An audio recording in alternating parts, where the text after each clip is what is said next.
Este Jairo, por ende, al ser un oficial de la sinagoga, era obvio que él conocía las historias de Jesús, porque Jesús muchas veces tuvo sinagogas.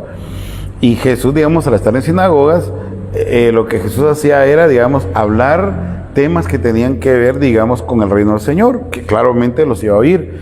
En la sinagoga aparecieron gentes endemoniadas, aparecieron gentes con las manos dañadas, gentes que estaban hinchados, estaban en las sinagogas. Entonces este era un hombre que conocía todo eso y dice que cayendo a los pies de Jesús le rogaba que entrara a su casa, porque tenía una hija única, como de 12 años, que estaba al borde de la muerte. Pero mientras él iba, la muchedumbre le apretaba. Aquí hay un paréntesis, aquí sí, porque a partir de aquí empieza la historia de la mujer con flujo de sangre. Pero tratemos esto, pues. Un hombre, Jairo, conocía muchas cosas de la sinagoga, conocía asuntos políticos, religiosos, y conocía también muchas cosas del evangelio que Jesús predicaba en las sinagogas, y él le rogaba que entrara a su casa.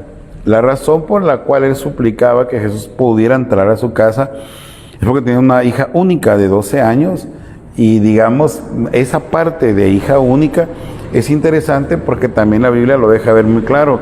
Igual la Biblia pudo haber dicho tenía una hija, pero al decir hija única está remarcando la posibilidad de una persona de que al morir su hija no tuviera ya descendencia, ya no tuviera nada, ¿verdad? Es decir, hermano, también tenemos que ver que a veces hay casas, hermano, que tal vez, digamos, lo que los mantiene es nada, ¿verdad? O es muy poco, ¿verdad, hermano? Y que muchas veces las casas de nosotros, nuestros hermanos y todo, pueden ser a veces casas, hermano, digamos, de este tipo, ¿verdad? Y dice la Biblia que la muchachita está al borde de la muerte, pero mientras él iba, la muchedumbre la apretaba, y ahí sucede lo otro que le digo.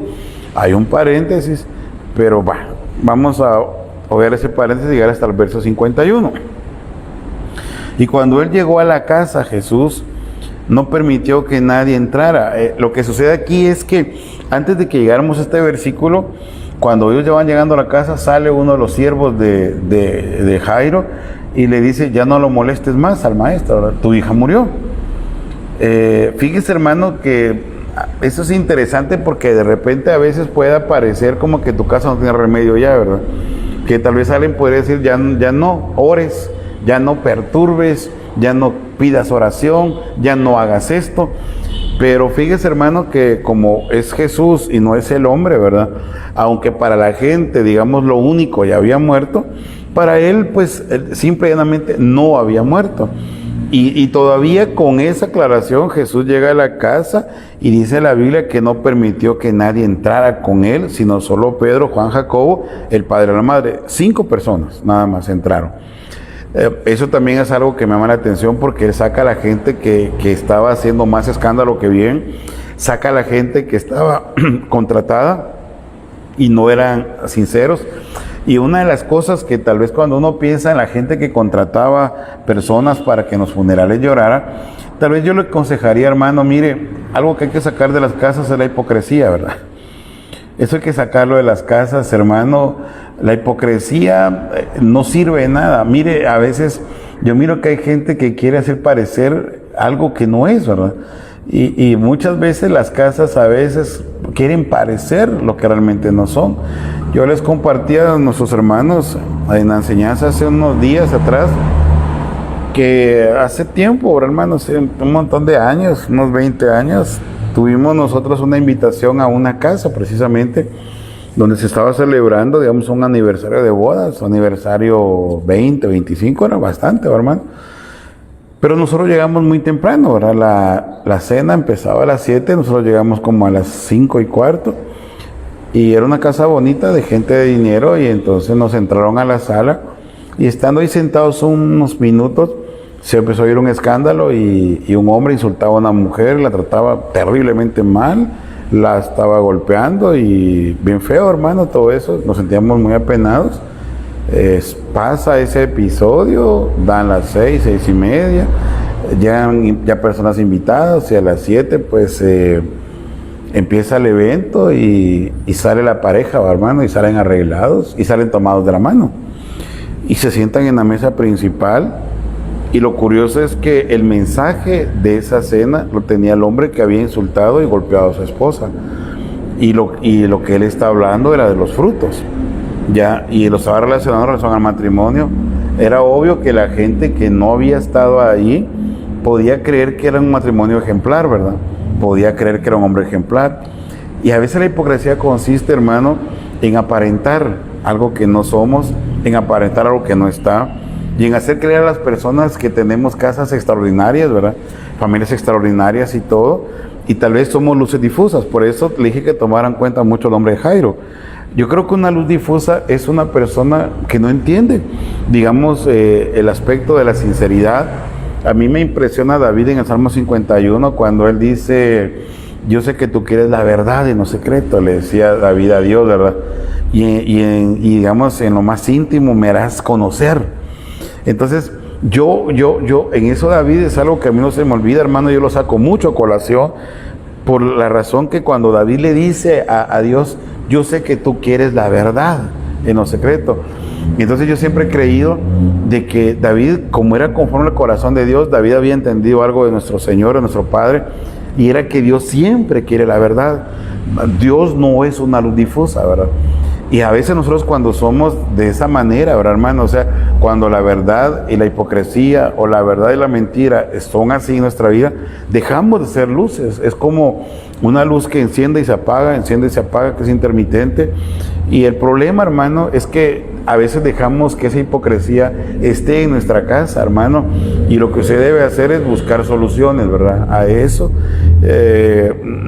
Yo creo, hermano, de que el que usted quiera parecer algo que no es, solo le va a causar más daño a usted mismo. Creo yo, hermano, que cuando las personas entienden esa situación, pues salen adelante. Y por eso es que cuando el Señor entra, lo que hace es sacar a la gente. Y solo deja a 3 personas, Juan, Jacobo, o sería Juan, Santiago, ¿verdad? Y Pedro, 2 hermanos y Pedro, ¿verdad? Y deja al padre y la madre de la muchacha. Claro, ellos están quebrados, ¿verdad? Están llorando. Pero lo que yo entiendo es que deja a las personas que en ese punto iban a ser totalmente honestas. De hecho, Jairo había ido a buscarlo, pues era honesta su petición. Y personas, digamos, que no iban a actuar, digamos, con hipocresía, que no iban a tener intereses para poder hacer cosas, y él los llama, ¿verdad? El verso 54, me adelanté, y 55 dice: él tomándola de la mano, clamó diciendo: niña, levántate. Entonces le volvió su espíritu, y se levantó al instante, y él mandó que le dieran de comer. Note usted, hermano, que qué diferencia hay en la casa de Pedro, cuando la suegra de Pedro está enferma de fiebre, y él la sana, y dice que al momento sirve, al instante. Aquí lo interesante es que dice que aquí al instante se levanta ella, y él lo que hace es mandar a que le den de comer. Pero obviamente no solo estamos hablando, yo le pregunto, no murió de hambre, eso es un hecho, hermano, murió de alguna enfermedad. Pero pensemos, pues, como no murió de hambre, ya, o sea, y si estaba muerta, pues, y vuelve ese espíritu, o sea, la pregunta es, ¿cuánta necesidad podría tener esa persona de comida? No lo sabemos, pero yo entiendo que esto no tiene que ver con la comida, tiene que ver con la palabra de Dios. Y tiene que ver mucho, hermano, que cuando, digamos, el espíritu vuelve, porque, digamos, dice la Biblia, el espíritu ya volvió. Y una cosa que usted debe recuperar en su casa es el espíritu, hermano, su espíritu. Mire, a veces, por eso le decía hace un rato, Dios no nos ha dado un espíritu de temor, sino un espíritu de poder. Tal vez hoy usted pasa un tiempo malo, ¿verdad? Todos pasamos rachas malas, pero a veces el espíritu se acobarda, a veces el espíritu teme, a veces el espíritu, hermano, ya no quiere enfrentar una situación. Y yo lo que entiendo es que llega el tiempo, hermano, donde el espíritu debe volver. Aquel espíritu, hermano, donde usted, digamos, conocía y tenía, digamos, usted las expectativas de que Dios iba a hacer en usted algo grande y todo, pero algo que debe entender también es que debe tener alimento en su casa. O sea, no puede darse el lujo usted, hermano, de decir, por ejemplo, a que usted es una persona cristiana con luz difusa y que se alimenta cada cuanto, hermano. No puede vivir usted así. Le vuelvo a repetir, los tiempos se han acentuado bastante ya en estos tiempos finales, también acentuados, hermano, y estamos pasando tiempos muy, muy difíciles. Entonces, yo le digo, hermano, hermana que me está oyendo, piense, hermano, en el espíritu, ¿verdad? y piense usted, digamos, en el espíritu que usted debe hacer volver, digamos, aquel espíritu para que vuelva a tomar fuerzas, aquel espíritu para que vuelva a orar, aquel espíritu para que vuelva a interceder, hermano.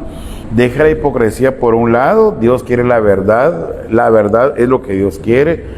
Dios conoce nuestra vida. Es ilógico, hermano, ilógico que sabiendo que Dios conoce lo que pensamos, no digamos lo que hacemos. Es ilógico que nosotros nos presentemos delante de Dios como buenas personas sabiendo lo que podemos tener, hermano. Simón el leproso fue un caso. Jairo, como le dije, algo tenía que tener malo, porque si era un oficial de sinagogas conocía, pero algo no estaba bien en la vida de él, hermano. Y cuando miramos, por ejemplo, un funeral donde la gente que está haciendo más bulto que bien, donde miramos a uno de sus siervos que dice, ya no molestes al maestro, ya murió, ya no hay nada que hacer. Miramos pues que él estaba rodeado de gente que no convenía que estuviera en su casa, ¿verdad? Hermano que me está oyendo, yo voy a llegar hasta aquí, hermano, por la hora, y si tienen preguntas, mándelas, ¿verdad? Porque le voy a dar unos 2 minutos mientras yo termino para poder terminar en tiempo con sus preguntas. Pero le digo, hermano, hermana que me está oyendo, hermanos que van a oír, no pierdan el espíritu. Es que, mire, hermano, ¿cómo hacer para que usted entienda? La cobardía no es buena, hermano. O sea, dejar los problemas tapándose los ojos, dejar los problemas dándole la espalda, lo único que usted va a hacer es provocar, digamos, como una bomba de tiempo, ¿verdad? Yo creo esto, hermano, creo con todo mi corazón esto. Ignorar un problema solo va a hacer que sea como un globo que se va a inflar, ¿verdad? Y que al cabo del tiempo va a estallar, y piense usted que entre más tiempo pasa, más se va a inflar el globo, ¿verdad? Y la explosión va a ser más dura.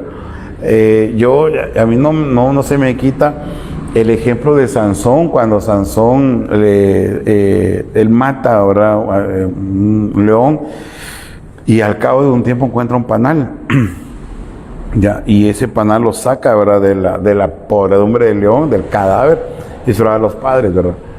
Pero Sansón dice el secreto, ¿verdad? O sea, no les iba a decir a los padres de dónde había extraído la miel, porque los padres no lo iban a aceptar, porque para empezar era ilógico, porque no se les permitía tocar cadáveres. Ya, entonces decir, imagínese, una cosa tan putrefacta iba a producir algo tan delicioso al paladar, pero a veces lo que quiero decirle es que de una cosa muy mala usted puede pensar hipócritamente que sacando una cosa muy buena, pero al final cuando ese secreto se sepa, olvídese lo que va a pasar, olvídese, o sea, no se puede, hermano. O sea, los cadáveres son cadáveres, ¿ya? Y lo que produce un cadáver, todo lo que va a producir, no puede proceder del bien. Y si una gente, hermano, tiene esa conducta, puede comer miel un tiempo, pero la miel se va a convertir en hiel. Y cuando la miel se convierta en hiel, ahí se va a dar cuenta usted y va a querer regresar el tiempo, va a decir, mejor hubiera hecho esto, ¿verdad? Entonces, no ignore un problema, haga que pídale a Dios que el espíritu vuelva, hermano, que usted sea una persona de lucha, una persona, hermano, que ponga su hogar a cuentas, que tenga a sus hijos en sujeción. Como le dije, tal vez no son perfectos, pero no permita que la atmósfera de su hogar sea alterada por decisiones de sus hijos. Las decisiones las toman los padres, no los hijos. Las del bien en general de la casa la toman los padres, no la toman los hijos, ¿verdad? Y procure eso, hermano.